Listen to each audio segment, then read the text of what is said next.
Good morning students. आज आपल्याला arterial systole आणि वेंट्रिक्युलर सिस्टोल बघायचंय. मी तुम्हाला ऑलरेडीच काल सांगितलं होतं की आपण कंडक्टिंग सिस्टीम ऑफ हार्ट हे आपण काल ऑलरेडी शिकलोय.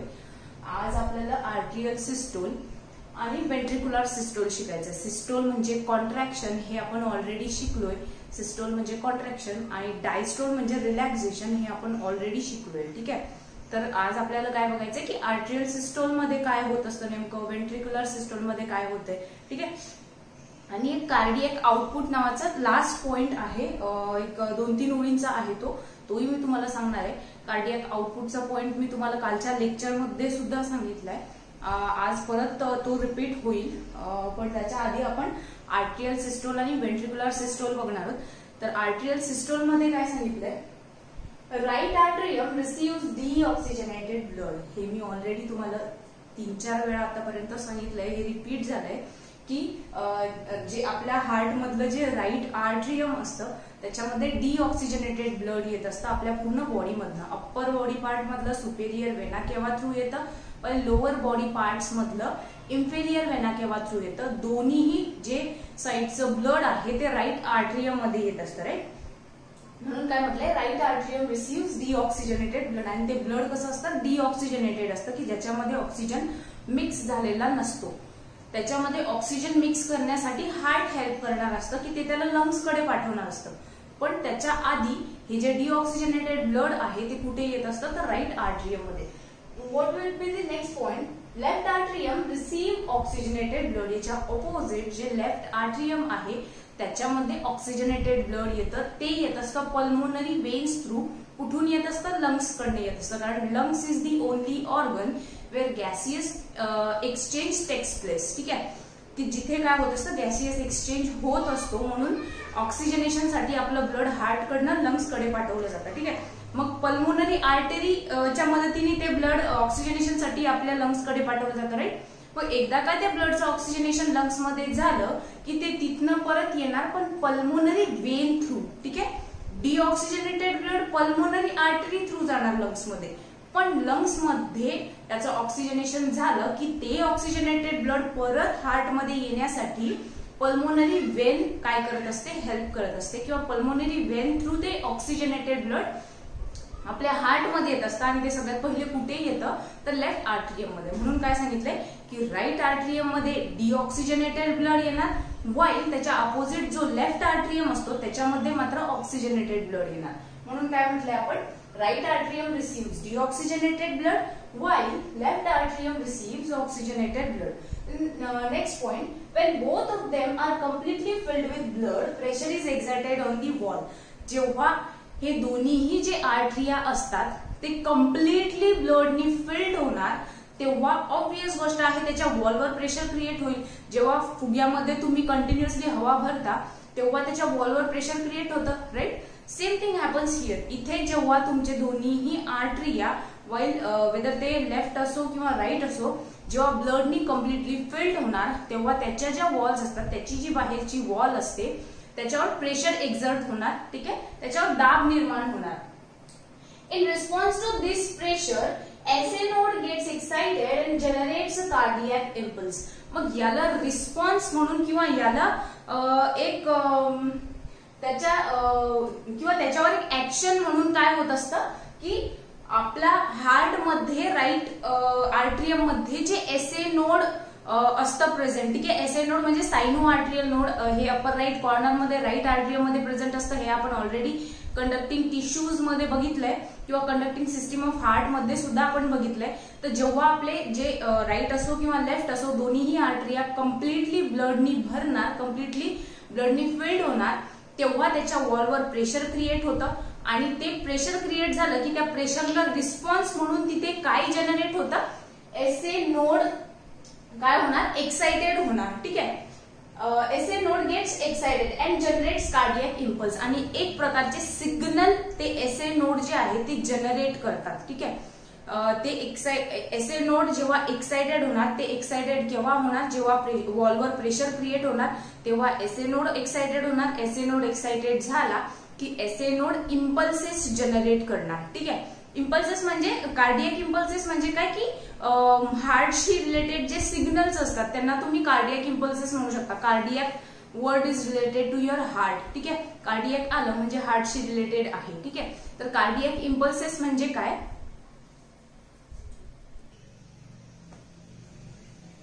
तर ओके लाईट गेली त्याच्यामुळे स्टॉप करावं लागलं. काय सांगितलंय मग मी, काय सांगितलं मग मी ते की जेव्हा वॉलवर प्रेशर क्रिएट होणार तेव्हा त्याला रिस्पॉन्स म्हणून एसए नोड एक्साइट होणार.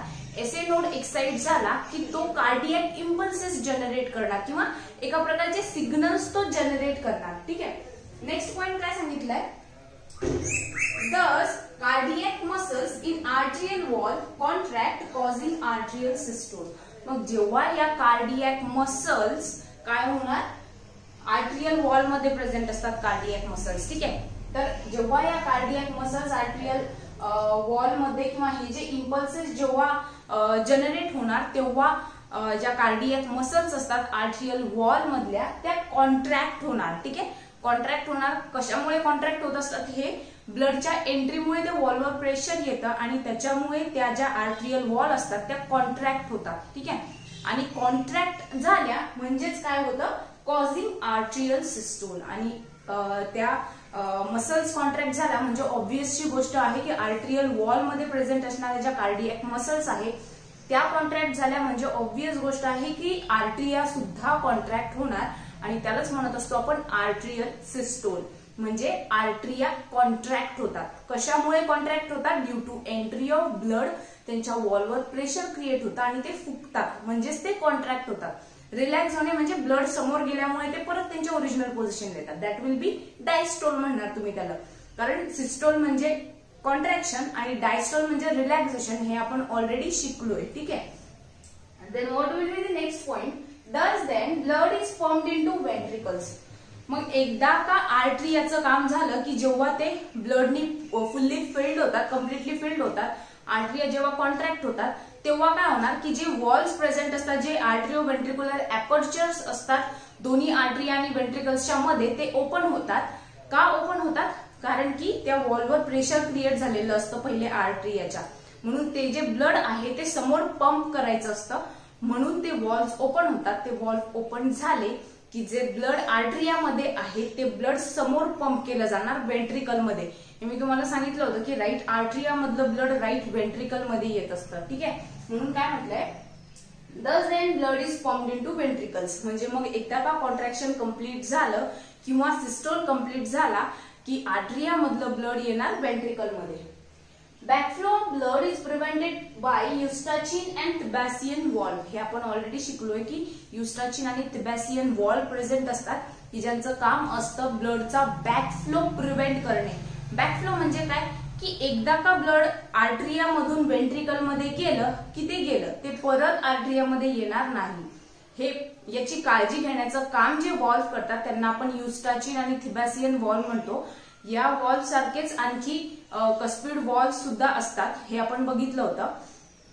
तर काय सांगितलंय, इन शॉर्ट कस्पिड वॉल्व असो, बायकस्पिड वॉल्व असो, ट्रायकस्पिड वॉल्व असो, त्याच्यानंतर युस्टाचिन वॉल्व असो किंवा थिबॅसियन वॉल्व असो किंवा सेमिलुनार वॉल्व असो, या सगळ्या वॉल्वचं काम काय असतं, ब्लडचा बॅकफ्लो न होऊ देणे. ठीक आहे, तर एकदा का मग आर्ट्रियामधून ब्लड व्हेंट्रिकल मध्ये गेलं की ते परत आर्ट्रियामध्ये तिथून येणार नाही. का, कारण की ब्लड आर्ट्रियामधून व्हेंट्रिकल मध्ये गेलं की जे युस्टाचिन आणि थिबॅसियन वॉल्व असतात ते क्लोज होऊन जातात. ठीक आहे, ते क्लोज झाल्यामुळे ब्लडचा बॅकफ्लो होऊ शकत नाही. ठीक आहे, नेक्स्ट पॉइंट काय आहे, आफ्टर कम्प्लिटिंग सिस्टोल.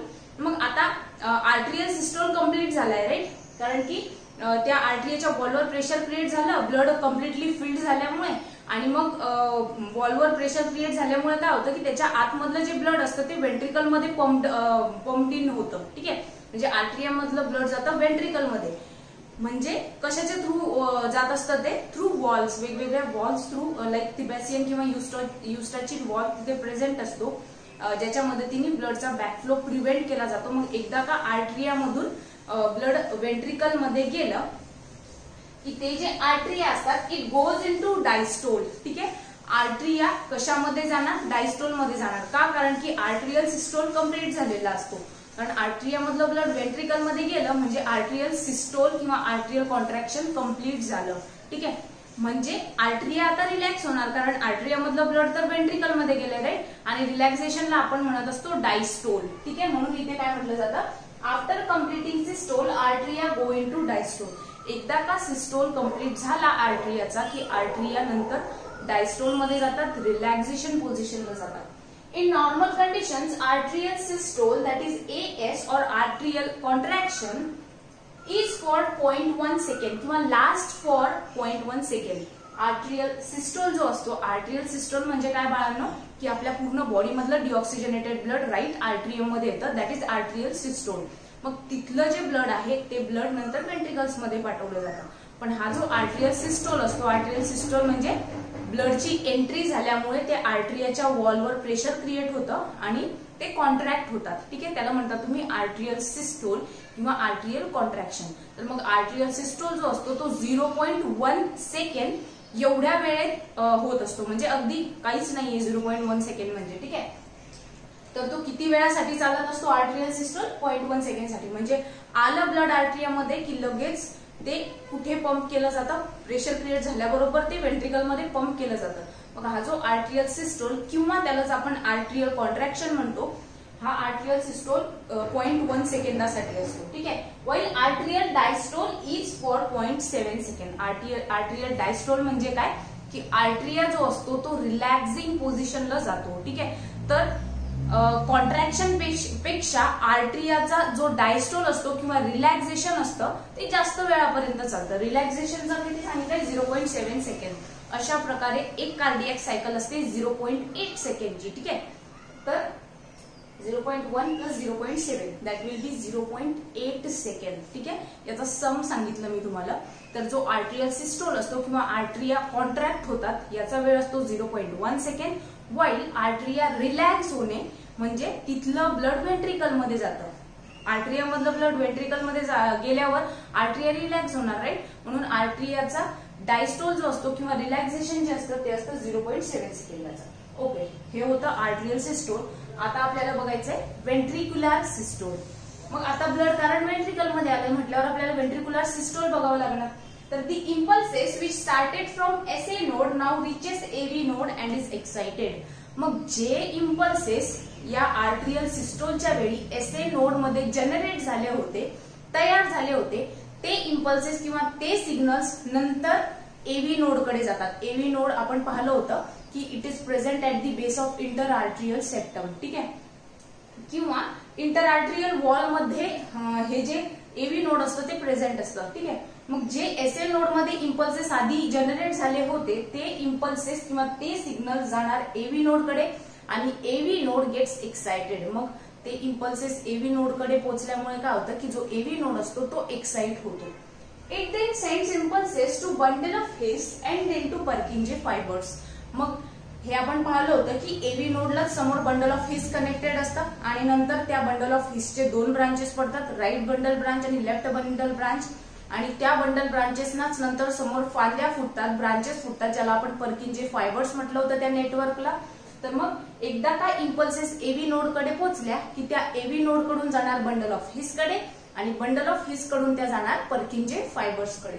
म्हणून म्हटलंय it then send impulses to bundle of His and then to Purkinje fibres.